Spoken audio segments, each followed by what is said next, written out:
Hey everybody, Jen Hatmaker here, your host of the For the Love podcast. Woof. Welcome to the show. I just finished this interview, so that was what that was about. Because right now we're in a series called For the Love of Facing Your Fears. Felt like an important conversation to host across a handful of channels, particularly this one today. There's something that most women face, frankly, that's created fear and shame as far back as any of us really can remember, and it involves our own bodies. So, like, for example, our periods. Let's start there. Maybe you had a very normal, healthy talk with your parents about what to expect and what this meant and what's going on internally. But most of us, I don't know that. I'm not sure. So many of us did not get a lot of information about it. And that's probably because the generation before us had even less.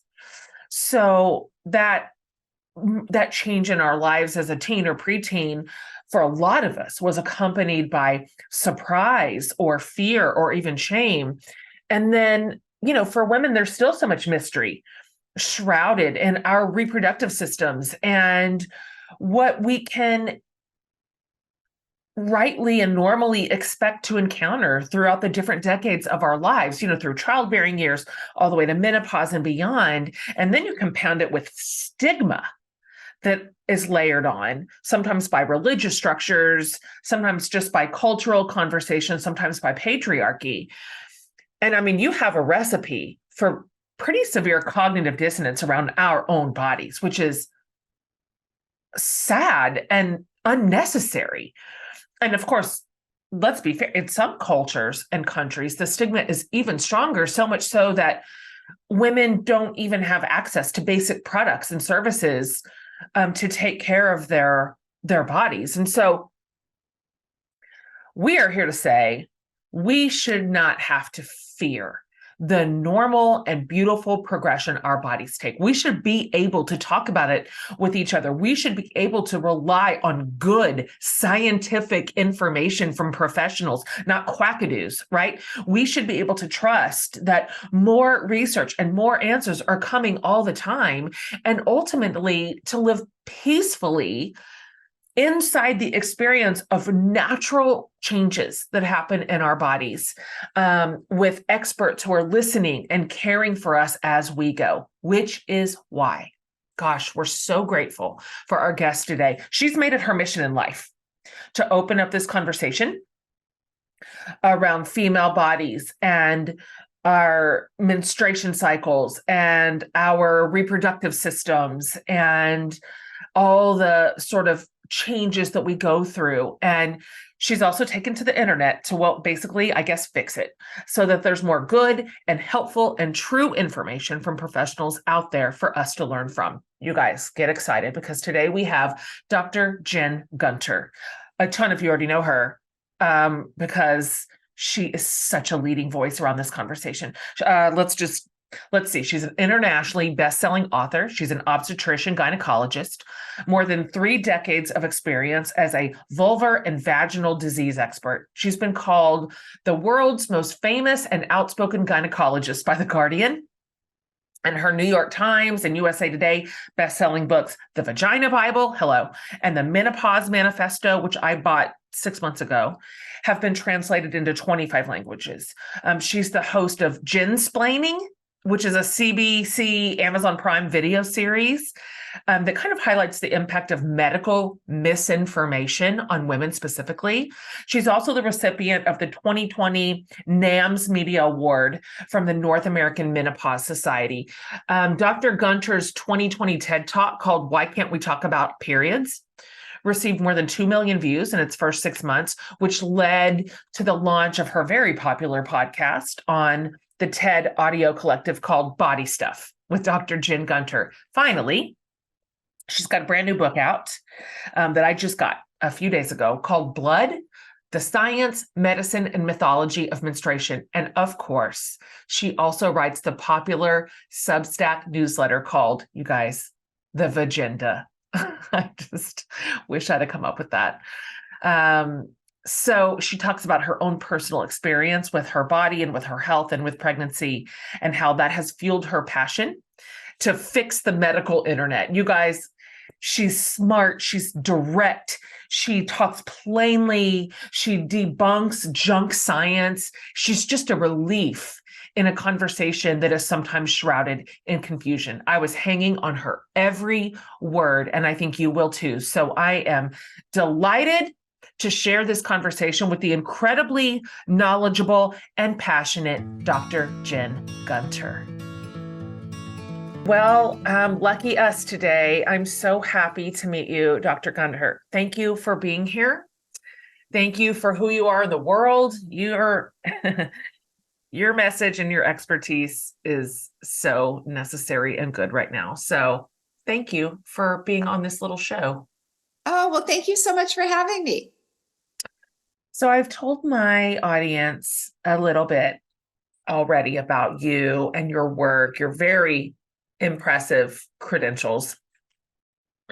But I led in just discussing our collective experience as women, just nonstop, really. Like, there's always something new to face. There's always something new going on in our bodies. We're always hitting a new stage of life, periods to menopause and post. And so I wonder if you wouldn't mind. Let's just start here. Let's roll it all the way back. Would you mind talking to us about your earliest experiences with changes in your body, the kind of information you did or did not get, and how that, your personal experience in any way, has affected really your life's path, your choices, your area of expertise, and the work that you do? Sure. So I probably thought about my body maybe a little bit earlier than most people because I had a bunch of medical issues when I was 11. So, like you're a kid, you don't think about your body at all. And when I was 11, I had a skateboarding accident and I ruptured my spleen, which is like a big deal. I wasn't a good skateboarder. I mean, it was a silly fall on the street. But anyway, so I fell. And that led to all kinds of investigate, emergency room trip. This is before they had CT scans or ultrasound. So I had to have a procedure called an angiogram. And so I had to have all this like incredibly sort of high tech, what seemed to me to be very high tech stuff done. And after that was all settled and they were able to I didn't have to lose my spleen. All those tests turned out I had kidney disease. So then I had to have all kinds of, so I basically spent the whole summer, having invasive tests and talking to doctors. And my mother, didn't have, she probably left school when she was 13 to work. They grew up in the north of England, and that was very common. She wasn't from a social class that was going to go on to, to high school and university. And so, she found all the biology just incredibly complex. And so the seminal moment for me was I was sitting in the office with the pediatric urologist, and he was trying to explain my kidney disease to my mom, and it was clearly going over her head. And he looked at me and he said, "It's your body, you should know about it. So why don't you switch seats?" And I think he did it out of frustration, but I was precocious and interested, and it all made sense to me. And that's kind of how I got interested in how the body worked.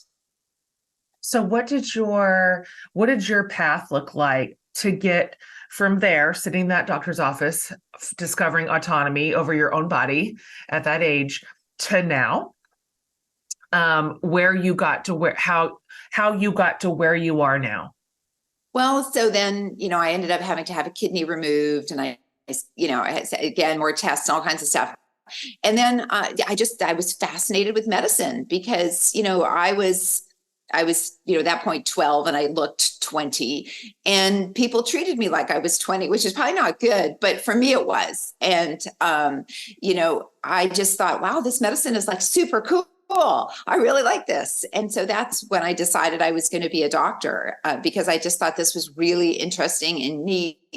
And, I had no concept, obviously, I was 12 at the time, but, I just was really fascinated by it. And so that's, I decided I was going to be a doctor. And, that was also the time, it was the 1970s, and people didn't encourage women to go into medicine. It was, my mother hadn't gone to high school, right? So, you think about that. So it was, people kept saying, oh, well, you'll change your mind. And I was like, nope, I won't. And so, so that's, I chose high school, extra credit classes and things based on that, and my undergrad and everything. And that led me into medicine. And it led you into a really specific niche of medicine. And I'm 49 and in perimenopause. And so all of a sudden this year, I just woke up and went, who can help me? Like, this can't just be me. There's got to be more. And I could really uplink that lack of information all the way to the beginning, at least in my story. I mean, the stuff I knew about periods was this big. I didn't know what that wasn't a real robust conversation. Really, any of us were having at home with our parents, at least in my world. We had this very minimal education at our schools, which was skeletal at best. And so I'm hopeful that things are getting better for our kids, for the next generation of women. But I've heard you talk about how tough it is, and it is, to uproot centuries old attitudes, and this sort of systemic oppression of women that still crops up today. And in our healthcare, it's never more clear. And so I wonder if you can talk, maybe going backwards a little bit, because my listeners about my age, so we're all kind of in a similar place, about how those messages around our periods first began, and really have set the stage for everything that we know about our bodies and the way that we know to talk about them and where we're looking for. This is a huge question. I just threw the whole thing at you, and I wish you well. Okay. Do your best. Do your best. So I completely agree that, we have not moved the needle that much further from when I was, in, middle school getting quote, quote, sex ed, which is so ridiculous to call it sex ed. It's your body. You're having sex with your uterus. Like, what are you even talking about? So, I don't think it's moved that far. I think the average high schooler probably graduates knowing more about frog biology than human biology. And like, no shade to animal physiology. It's super, super important. However, high school should also be teaching you more practical information as well as things to advance you academically. So I think that many people start out with varying degrees of understanding and a lot of mythology. And I think that sets people up to go down pathways of, believing the wrong thing about their body, about not then knowing how to challenge a physician or a nurse practitioner in the office, or, not knowing when they're getting bad advice. And I think the thing that didn't exist in the 70s and 80s and 90s that exists now is social media. Because I was just sent a clip yesterday from somebody who's, not a physician, but who gets on a lot of podcasts talking about how it's terrible when women take the pill every day and don't have a period, because then they're not releasing toxins from their body. And I'm like, okay, that's a belief. That's not science. Yes. Yeah, that's 5,000 years old. Maybe people believed it, 50 years as well, but that's ridiculous. It's just blood. It's no more like if you take blood out of your arm and draw it from, to go give a blood sample, it's the same blood. It's picked up, obviously, cells from the lining of your uterus and some vaginal discharge and other things along the way, but it's blood. It's not this like special toxic, witchy, womany, swill. And there's people with massive platforms still promoting that, writing books that are being, bestsellers. And so how does the average person counteract that? It's hard. It is hard. It's so hard. There's so much misinformation out there, and so much of it's competing. It's competing information. This person says this person says never do that, do this instead. And we're not, at least our generation is not coming from a place of secure knowledge in the first place. You know, we weren't handed a lot of factual and helpful information about our bodies from the jump. And I'm seeing this now as we're rolling into this stage in life when we are beginning to experience like perimenopause and menopause. I am smart. I have access to a lot of information. I'm privileged to have it. And I hit perimenopause and went, what is wrong with, am I pregnant? What's wrong with me? Like, why can't I function? And realize this just has not been a conversation that we have had a lot of access to. And I'm hopeful that the work of your work and work of other doctors like you are going to help us. I wonder if you wouldn't mind sharing. You continue to see sort of a lack of information around our bodies and our reproductive systems, even as you entered your own pregnancy. Would you be willing to share a little bit about that experience and how that spurred you on even further to break open the World Wide Web so that more and better and truer information could become available to women? Sure. So I had a very complicated pregnancy. And, as an OBGYN, I was obviously aware of all of the risks. I had a triplet pregnancy, I'm like, go big or go home. And unfortunately, I ruptured my membranes at 22 and a half weeks and delivered my first son, who we elected to not resuscitate because survival at 22 and a half weeks is like 1%, and intact survival is like 0. And so I managed, though, to stay pregnant for the next 3.5 weeks, actually. And I got to, I can't do math, 26 weeks, 3.5 weeks. I got to 26 weeks when I got a severe infection and had to be delivered. So my two sons, they weighed 1 pound, 11 ounces and 1 pound, 13 ounces. And they were very, very ill. And they were in the intensive care unit for a long time. And, my son Victor has cerebral palsy, he's doing great. And my other son, Oliver, of course, on top of everything, had a congenital heart defect that needed surgery. And he's had a couple of procedures now and is going to have a third open heart surgery. He's going to have an open heart surgery soon. And so I was getting all of that, information about things that I didn't really like. I didn't know anything about pediatric heart disease, and I didn't know anything about ventilators and all that stuff. And I just found, dealing with the ICU so complex. And I just thought, how do people navigate this who don't have a medical degree? Like I could figure out, I knew when to ask the nurses. I knew kind of when to challenge the doctors. I had a more general concept of how to navigate. And I remember sitting in the, sometimes you have to leave and go sit in the waiting room and you're there with other parents. And this doctor came out and spoke to this other parent and gave them news, and they left and they were crying. And I said, well, why are I don't mean you can't help but overhear. You're all sitting in the same room. There's no privacy. And I said, actually what they told you was really good news, but they just hadn't understood it because, the doctor had assumed. And that's kind of when I had this like light bulb moment that so many times in medicine, because we know it, because it's like in our head, that we think we've explained it well, and we haven't. And that there's this real sort of, if you sort of think about the hand of God painting on the Sistine Chapel with God's finger touching, that we're apart. There's a big gap there, and we need a bridge.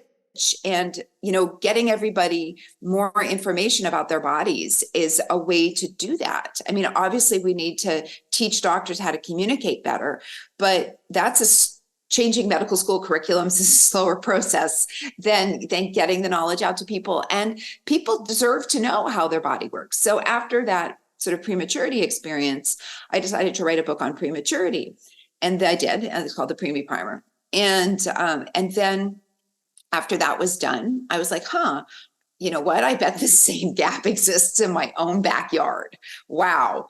Maybe I should be looking to that. And so I opened my computer and started a WordPress account and started a blog, and then got on the Twitter at the time to promote it all. And then, here we are today. It just kind of started to snowball, and people were hungry for that information. And, the celebrities were just starting to encroach into healthcare, which don't get health advice from celebrities. Absolutely do not. Do not. Fashion advice, sure. Lighting advice, sure. And it just started to snowball, and people started asking me to write more and more content, and then I decided to write the Vagina Bible, and then now here we are on the sort of the third book in that series, which is Blood, and it's all about menstruation. Yeah, I just got it. What are you seeing in your practice and your experience, and then even your social community, which is so large? What would you say are the primary pieces of misinformation that women are walking around with? What do we know the least about, or what do we know poorly, or what do we know incorrectly that you see as heavily affecting just the experience of women? Well, I think that, we're all obviously biased by what we do. And I practice, a lot of obviously menopause care and a lot of vulvar and vaginal care. And I think it really is, I hate to say the whole thing, but it really is. I mean, people still believe the hymen is a thing. Like, they really still do. They think it's like a freshness seal. They think it's something to break. And like, it isn't. It's a little bit of tissue that's not even generally there, or it's like nothing by the time you're starting to get estrogen and becoming entering sort of into puberty. It's not a thing, but it's so ingrained since the beginning of time that getting people to disbelieve that is or to undo that misinformation is hard. I mean, as I mentioned earlier, there's people who apparently still think there's toxins in menstrual blood. And, these are ancient patriarchal beliefs that all come from the idea that the female body is an inferior or damaged version of a male body. So it's really fascinating to me that we're still talking about things that is like really, we're still talking about that. But that just shows the power of disinformation. And that's why it's so important, I think, for people to curate their social media feeds. If somebody is spreading disinformation, block them. There's lots of people, there's enough good content creators who don't. You don't need it. It doesn't matter how good their makeup advice is or how many of your friends are following them. If they're telling you that menstrual blood has toxins, then you should block them, because you can't trust anything else they're saying then either, right? So, and then if you think about that and move on towards menopause. So these are all things we just don't talk about. We don't talk about the vulva and vagina. We don't talk about menstruation, and we don't talk about menopause. So if you don't have that foundation of knowing about the menstrual cycle and knowing about how it all works, it's then even harder to understand what's going through sort of, with menopause. I mean, when I wrote my book, The Menopause Manifesto, I initially didn't have this big chapter. The chapter on the menstrual cycle was much smaller. And my publisher's like, I hate to tell you this, my editor, but I don't really understand the menstrual cycle. So could you do a bigger chapter? And that's a great example of, I think what's in my head, everybody knows, but I won't know what you don't know unless I communicate with you. Right.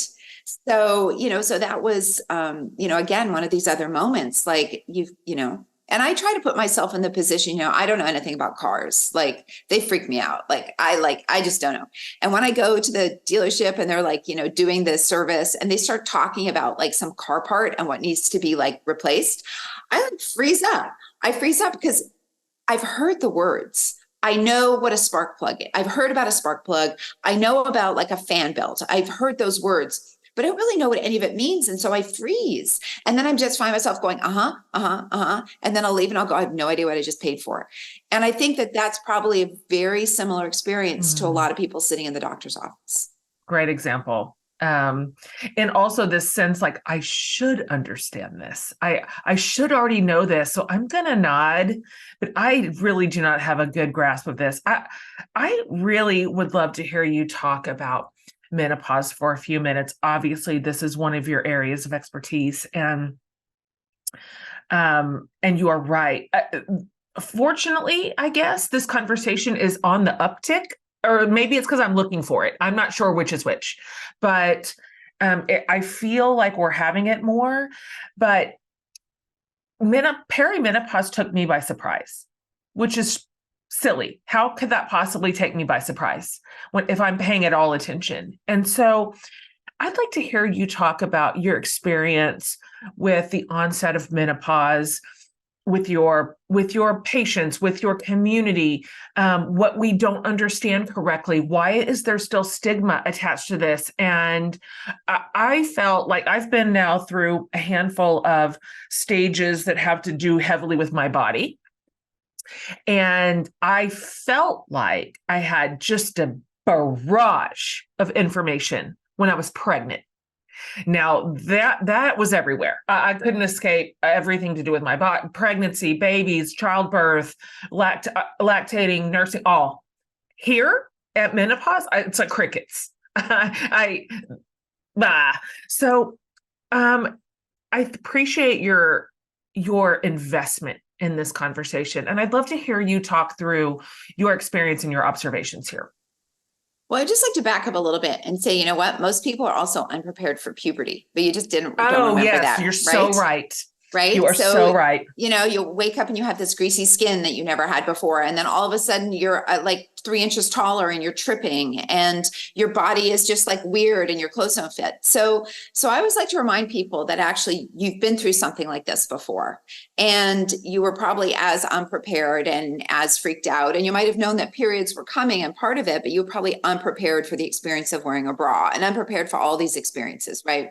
So it's very similar to that. So I like to remind people that first of all, you've done this before. And it's also like knowing that you're like, and basically menopause is puberty in reverse. It really is. And the problem when we don't talk about it and people aren't expecting these normal things that are part of puberty to happen, right? So think about 100 years ago, or probably even 50 years ago, when they didn't tell girls that you're going to get your period. They would wake up in the middle of the night thinking they were dying and be like hysterical and screaming. And their mothers would be like, oh, that's just what happens. Right? Like that was my own mother's experience. Like she thought she was bleeding to death. And, her sister had just been put in a sanatorium for tuberculosis because she'd been vomiting blood. So of course, wouldn't you think that was going to happen to you too? Right. So we don't tell people anything that's happening. So then when it happens, they're not prepared. And then they think there's something uniquely wrong or there's a medical problem. And it doesn't mean that you should put up with bothersome symptoms, but there's a difference between a bothersome symptom that's an expected thing, right? And a bothersome symptom that's a sign of a medical problem. Those are different things. And so when people don't have that information, and then what happens is they go to a medical provider who says, oh, well, that's normal. Okay, but that might be normal. But normal doesn't also mean something you have to deal with. Like, for example, morning sickness. That's pretty normal in pregnancy. Lots of people have it. That doesn't mean we shouldn't treat it. Right. So, so there are lots of things that are sort of within the bounds of what we expect the body to do, but that doesn't mean we shouldn't treat them. So, so then they don't have information and things then can sometimes spiral. And what happens when you don't have information? You get anxious. And what happens when you get anxious? Your symptoms get worse. And then what happens? It's 3 a.m. and now you're looking on some charlatan's website who's telling you that hormone pellets are going to save your life. And since your doctor hasn't offered you anything, you go down that route. It's so easy to see how it happens. And for me, the way to sort of prevent that is good information. And we know that that's also a really effective way to help to sort of insulate people from disinformation is if you know it in advance, you could be like, okay, I just closed that webpage. That's silly. And so, so it's really about having that information because it's still very pervasive. Another example I give is menstrual diarrhea. That's really common. About, 18% of people who menstruate who have it. That's a lot. That's 9% of the world's population will experience it at some point. And every single time I talk about it, I bet you there'll be a listener to this podcast who'll think, oh, I had menstrual diarrhea and I thought I was the only one. Every single time. 9% of the world's population, like that's about the same percentage as asthma, but everybody's heard of asthma, right? So it gives you an idea about how pervasive the lack of discussion and the lack of information is. This is a really broad question, of course. But to your point, knowing I have a lot of women in my community that'll be listening to this that are just edging up into their early 40s. They're they're about to hit this stage. Could you just in general terms, and of course, no two bodies are identical. I know that. And the symptoms are wide, it's a wide range. Can you just discuss in general, these are a handful of the normal expectations that any given woman can probably have as they approach perimenopause. So that, because you're so right, being not taken by surprise is a huge factor in how we manage it and manage our bodies and even understand what's going on with us. And so, can you just talk the sort of the umbrella terms? This is what this is going to look like for this stage, more or less. Sure. So it's all speaking in kind of averages and generability and understanding there are people outside of 2 standard deviations on either side. So, the average age of menopause. So menopause is the final menstrual period. So you're done. There's no more after that. It's a diagnosis made in retrospect, meaning we don't know you've had it till you've gone a year without a period, because we don't know you're not going to have another one until we've waited. And that's okay. You know what? Puberty is also a diagnosis in retrospect. We didn't realize you'd entered puberty until you're like, oh, you've actually been growing. So that's okay. You don't need to worry about that. You don't need blood tests if you're 51 or anything like that to tell if you're menopausal. Sometimes you might need blood tests to make sure your symptoms aren't from something else, but so 51. And so that's the average age. The typical range is 45 to 54. So anytime within that range would be a normal experience. We would expect your period to stop. If before it stops, it almost always gets irregular. Now, there maybe is the golden experience of having a regular cycle up until the end, but that's very atypical. So most people, what will happen is they'll start what we call the menopause transition, which what most people themselves call perimenopause, but we call it the menopause transition. And the average age of onset for that is 45. So that means some women in their early 40s will be starting, and some women, in their mid to late 40s. And the menopause transition is when there's starting to be more changes at a biochemical level with the menstrual cycle. And you'll start to notice that by some subtle changes to your menstrual period.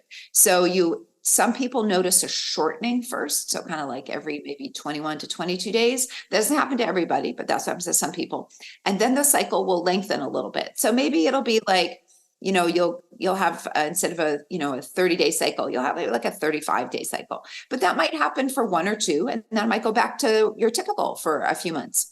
And then what will happen is you'll start to notice that you're going 60 days between a period. So you might go, and then that might go back to normal for a bit. And then but once you start skipping a period, menopause is generally between 1 to 3 years away. And again, there's a variation, that's sort of a generality. And the bleeding can often be much heavier. And what's happening during that time is not an orderly sort of winding down of ovarian function. It's actually very chaotic. Some months you can be producing more estrogen than normal. Some months you can be producing less. Some months you can be producing the normal amount of progesterone. Some months you might not produce any progesterone. And not all of the bleeding is ovulatory. So you could be having a period, but you didn't ovulate. And so that's that whole menopause transition experience. And that can produce, for some people, other symptoms. So for some people, depression can be part of the menopause transition. Some people, hot flashes start early for some people in the menopause transition. And for some people, they don't start until around the final period. Everybody's very different with that experience. And palpitations are things that people can also report. Weight gain around the middle, which is actually not really hormonally related. It's actually age related. And everybody hates to hear this, but they did a great study where they plotted women's weights and followed them over time. And the trajectory for where their weight changed had nothing to do with when their hormones changed. It was simply an age-related march. And that's, some people report drier skin. Vaginal dryness is certainly a part of it, pain with sex. And those are, some of the more common experiences. It doesn't mean that they're normal in that we expect them, but that doesn't mean that you should tolerate them. If you have vaginal dryness, there's treatment. If you have hot flashes, there's treatment. If you have depression, there's treatment. So these are all things that can absolutely be treated and should be treated. And so that's kind of the sort of the experience. And that sort of chaoticness of hormones is why hormone testing doesn't help us, because 1 month you can look like you're not in menopause, and the other month you can look like you're in menopause and then go right back to having a normal cycle. So it's of no value to check hormones with your chaotic cycles to see where you are in menopause. It can be useful to rule out other conditions that can masquerade as the menopause transition. So sometimes people lose their periods for other reasons. And so if you're getting hormone testing, the time that we would recommend it is if you're under age 45 and you've skipped at least 2 periods in a row. Some people say 3, some people say 2, but that would be when we'd say, hey, we need to check, is this premature menopause? So that's under the age between 40 and 44, or primary ovarian insufficiency, which means before age 40. And so that's when hormone testing is important. And that's kind of the gestalt of the experience. So really, the better diagnostic tool is self-awareness, is paying attention to your own body and your own cycles. Absolutely. Yeah. There's science. People get very hung up on there not being a test for menopause. And I just always get back to, there's no test for puberty. And that very first menstrual cycle you had may not have been ovulation. You may not have ovulated. Do you care? Does it matter? No. So it's one of these things that it has of no bearing, and it's very difficult because we live in a very testing based society, and we equate testing with caring. The doctor listened to me, they ordered tests. Actually, I would argue that if a doctor listened to you really well, then hopefully they can explain to you also why testing isn't indicated. And maybe for some things, but there's a lot of people making a lot of money off of doing tests that are unindicated for this. I'm playing all this through my own personal experience right now, going, that tracks. What would you say? How do you counsel your clients who are experiencing just some of the normal expected effects of going through menopause, that can be fairly disruptive? I mean, I was having a long text thread last night with some of my best friends about this. I mean, for an hour back and forth from all states all around going, what do you guys know? And comparing some of our symptoms, which are disorienting. So how do you, although some of them are just natural and we're going to go through them just like we did puberty. I like how you keep comparing those two. You can't fix puberty. You're just going to feel what you're going to feel. But what do you suggest as some of the practices, if you will, or habits or whatever, to manage the changes in a way that don't make us feel like we're just walking around with like bananas brain fog all the time? So, brain fog is also one of the symptoms of the menopause transition. I brought about that. And it's not a sign of dementia, so you need to worry about that. So there's a couple of things that I would say. So first of all, a lot of times people come in exactly like you're saying, and they feel like they're all over the place. What I tell people to do is make a list of what is bothering you. You got to put it down on paper. You've got to get what's bothering you in a list. You've got to organize it, because sometimes people come in and then they're like, well, this is bad. And then it's like, and it can be difficult sometimes in that moment because people feel very pressured in a short doctor's visit to sort of get through like everything. And sometimes all these things are related and sometimes they're not. And so I tell people, I want you to make a list of the things that are bothering you. Make the list, write it down, and put it in the order of what's bothering you the most. Like if I had a magic wand, what could I do today to fix the first thing? Make the list and let your doctor know about the list, because sometimes things that don't bother you bother me.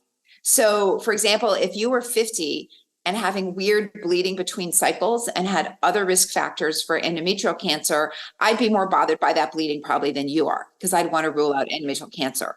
So, or you might be like, oh, well, I'm having blinding headaches, but they're not really bothering me, and they're new and they're all on one side and I lose my vision. Like you might be like, oh, that doesn't bother me. But I'm like a doctor. I'm like, I'm really bothered by that. So you have to just give your doctor a chance to be like, whoa, wait a minute, there's like a red flag on your list.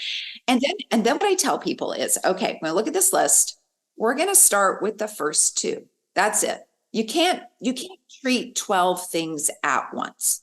And sometimes some of the other things are related to maybe those more bothersome things. Maybe if you're not bothered by the lack of sleep from hot flashes, maybe some of those other things actually aren't be so bad after all, right? So let's start with the first two and then work down the list. So that's what I recommend doing. Then the other thing I recommend doing is I say, now we need to talk about the foundation for your menopause, because medicine can only do so much. And the best thing for menopause, and nobody likes to hear this, and I don't like to hear it either, is exercise. There is absolutely, if you could only do one intervention for a healthy menopause, it would not be estrogen, it would be exercise. Exercise touches every domain of every single thing that's going to be on your bothersome list. Exercise improves sleep. Exercise reduces dementia. Exercise reduces heart disease. The only thing it doesn't really help is hot flashes, really. Like, that's about the only thing it's not going to help. So you need to think about, what am I going to do to keep my body healthy for the next 50 years, right? Because you're also going to start having, in addition to menopause related changes to muscle mass and bone, you're going to have age related changes to your body. And so you want to think about, how much am I moving every day? Can I start a resistance weightlifting type of program? And what kind of cardio am I doing? And you need to commit to those things, because I do see women who come in the office and they have this whole list of symptoms. And then I ask them, when's the last time they went for a walk? And they can't tell me. And sometimes it is very difficult to figure out, especially, gosh, for people who have long working hours and things like that. But these things are very important, and medicine can only do so much. So I at the same time, I talk about the foundation. I also talk about, how much fiber are you having a day in your diet? I don't talk to people about, like, what you should and shouldn't be eating. Most people know what's good and what isn't. You want to make sure you're having fruits and vegetables and things, but you want to make sure you're having 25 grams of fiber a day. And the reason for that is, it's good for your colon. It's good for your health overall. It makes you feel full. And many women are concerned about menopause related weight gain, and a high fiber diet is a good way to try to help counteract that, because a high fiber diet helps people feel full. And also it reduces constipation, and nobody's happy when they're constipated, right? So, and I like the idea about focusing on fiber, because it's not being restrictive and taking something away. Right? You're saying, what can I add into my diet that's super healthy, that's going to be really good for me, as opposed to, what can I take away, something that I'm enjoying. Right. We've got plenty of that message. We're not supposed to have anything. I don't even know how to frame this question. From a medical intervention side, I find the competing information dense and confusing. And so I feel like swirling into my ears in snippets and in incomplete forms, and from sources both legitimate and not, are talking all over the place about hormone replacement therapy and estrogen and progesterone and biosynthetical hormones and synthetic. I don't know I don't know how to assess it all. And so I wonder if you could just tell us in normal people's terms what you think here, what's quackadoo, what is real, what's not real. I don't know how to filter that information. Sure. So if anybody's scaring you about a hormone being synthetic or not bio or whatever, they're an idiot or they're a grifter, and you should block them. That's it. You are talking to me on a synthetic device. You are living, you probably have all kinds of things in your house that, what are you supposed to do? Like give away everything in your modern society, modern medicine, for a reason. And people who make claims about synthetic hormones clearly have zero understanding of the process behind making them. Because I can make a synthetic estradiol. Well, I can't, because I'm not a chemist, but I can get a chemist to make a synthetic estradiol that looks identical to what your body makes. I can get that. So what's the problem with that? It's a replica. So there are hormones that that are synthetic in the way that we call them novel hormones, things that are made to be better, right? Many novel drugs save your lives. Chemotherapy drugs are not often synthetic. What's the problem with that? Do you have a problem with that drug saving your life? No, you don't. And so people are using it for a grift. So if they're starting to talk about, well, we don't use nasty synthetic hormones, just block them. Just block them. They are not, they're either not intelligent enough to understand the science, or they don't care. There's no other excuse for it. So every single hormone that you get, whether it's a pharmaceutical estrogen or it's something from a compounding pharmacy, comes from the exact same plant, all from the same source. It comes from the same, they take soybeans and they run it through all kinds of nasty, awful sounding chemicals that if I told you about, you'd be like, oh, you get scared. They take this, they extract a chemical that's not a hormone, and then they expose it to other chemicals to break the bonds, to turn it into estradiol. That is how every estrogen, every progesterone, every testosterone is made. That's the only way to make them that's feasible. We can make them synthetically, meaning assemble them from other chemicals not found in nature, but it's more expensive. So they make them from, they're all made that way. It's a hard stretch to say that's plant-based because you've exposed it to like 10 different solvents and things and stuff, right? So you've taken a chemical, broken it apart, and made it into something else. That is how every estrogen is made. The ones that you get from a pharmaceutical company are made in a precise way that you know how much is in them and they have been studied. And I can tell you exactly how much you've been absorbing. Ones from compounding pharmacies are made in a less accurate way, may contain impurities.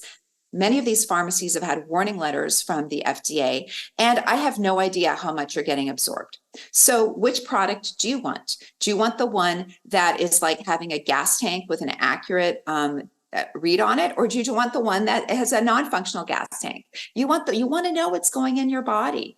And so compounding hormones does not do anything special. In fact, it makes them less effective and less good. So there's a recent study that came out that showing if you have a pharmacist mix up the hormones, you're absorbing less, which makes sense because when a pharmaceutical company takes a product to market, they have like sometimes 15 or 20 years worth of bench research behind how to make that molecule get into your body. You can't just take a product, mix it up in a cream and put it on your skin and hope it's going to get absorbed. It's very important to have the right polarity, the right acid-base balance. All these things matter significantly. So that's kind of in a nutshell. You want a pharmaceutical hormone from a pharmaceutical company. That is the only thing that I would trust with my body.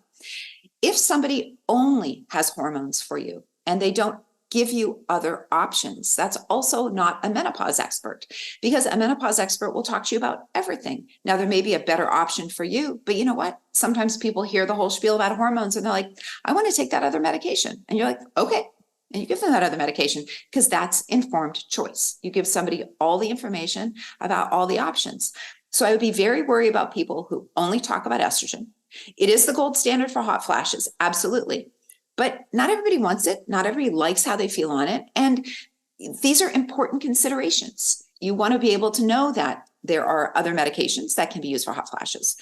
You might not want them. Okay. Hey, that's fine. But then you've heard and you've made the choice, right? As opposed to never being able to make the choice. It's not hard to have the discussion. I can tell someone about the different drugs in about 7 minutes. It's not difficult. But if someone's telling you that estrogen is going to fix everything in your life, that should also be a red flag, because it's not. Estrogen doesn't treat brain fog, for example. Not at all. So yeah, that's kind of the spiel about, all hormones, all of them are made from soybeans. They're all in a way that should no way be thought of as like natural or plant-based. And when a compounding pharmacy buys the raw hormone, they get it from the same place the pharmaceutical company gets the raw hormone. Feels important to not miss what you just said about being under the care of a menopausal expert. That's very different, like from just going to a GP or someone who's got 6 minutes to spend with you and isn't really interested in hearing you out or even exploring all the data. There's Thank goodness that there are doctors like you. This is your work and this is your area of expertise. One last question for you. I know this is it's just such a complicated and nuanced conversation. Of course, we could talk about it for hours and a million hours. But if you could just sum it up, what would you say is maybe the number one way that we can diffuse the fear or the helplessness we have all felt at one point or another during our journey in these female bodies, and walk away empowered and informed and peaceful in our bodies, whatever stage we're in? Sure. So before hormones were invented in the 1900, women lived longer than men. So there's that. We believe that menopause exists because it was useful to the collective. So it's called the grandmother hypothesis. And so we're all, evolution is invested in passing the genetics along. But how does that work when you're menopausal? Because you don't have genetics you can pass along anymore. Well, it turns out that having a useful person who knows about child rearing in the house is helpful. Who would have thought, right? So imagine that, an extra pair of hands. So when you have an extra pair of hands, that frees you up to actually have more children.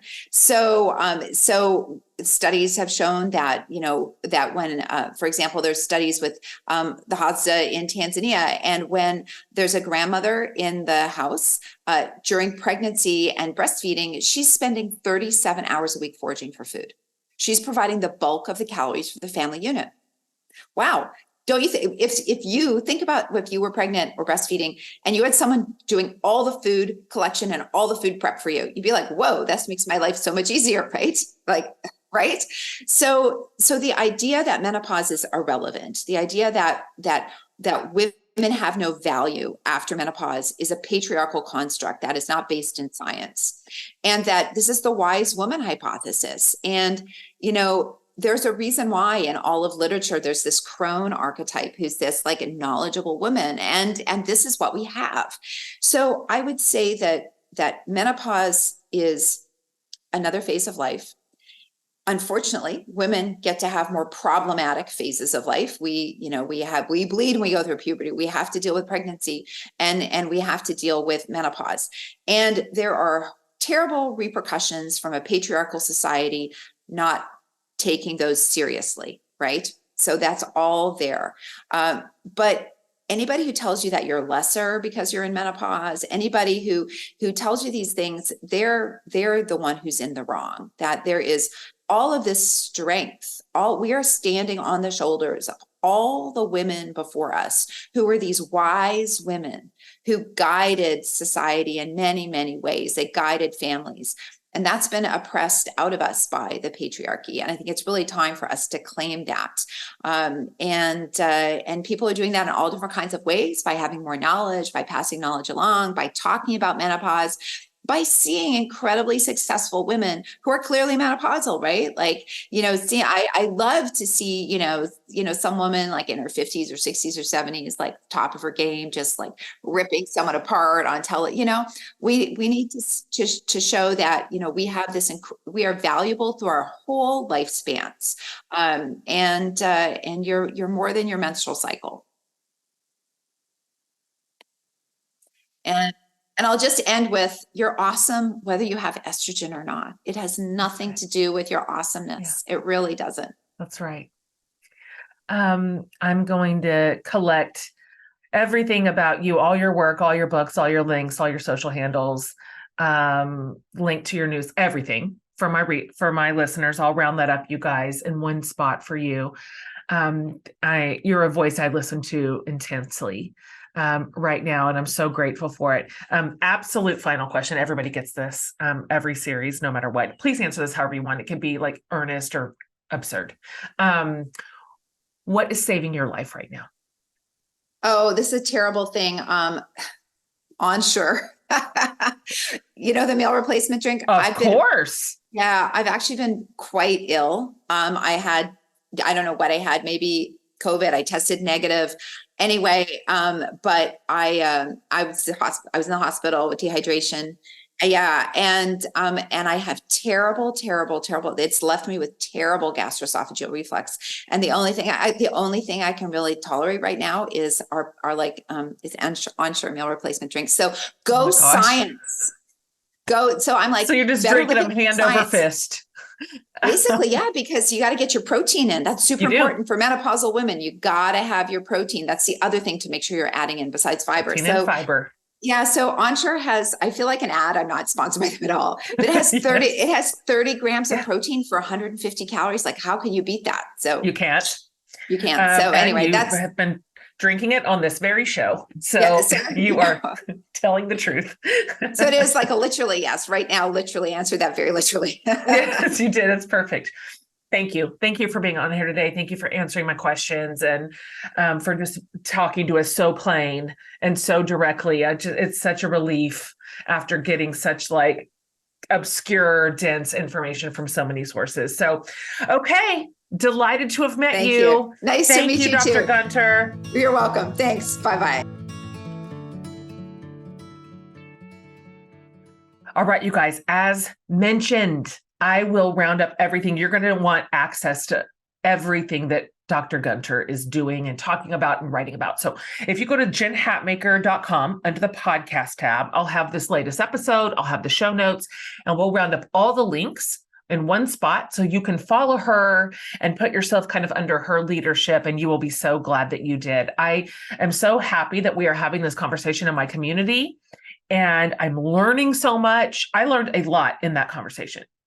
I love how she doesn't just bog it all down with like lingo and language that are hard to parse out, but she just says it directly to you. So, more to come in this awesome series, Facing Our Fears. And as always, we so look forward to hearing from you, your response to any given conversation or guest. We follow that. We follow the lead of the community. Like, this is what we want to learn about. This is where these are the conversations we want to listen into. And so thank you for all your feedback, which includes reviews and ratings, and then, of course, comments on the social feeds when these are posted. So on behalf of Laura and her production team and Amanda and I, we surely love you, and we love putting the show together for you. And we are so grateful to serve you in this specific and exact way. All right, you guys, see you next week.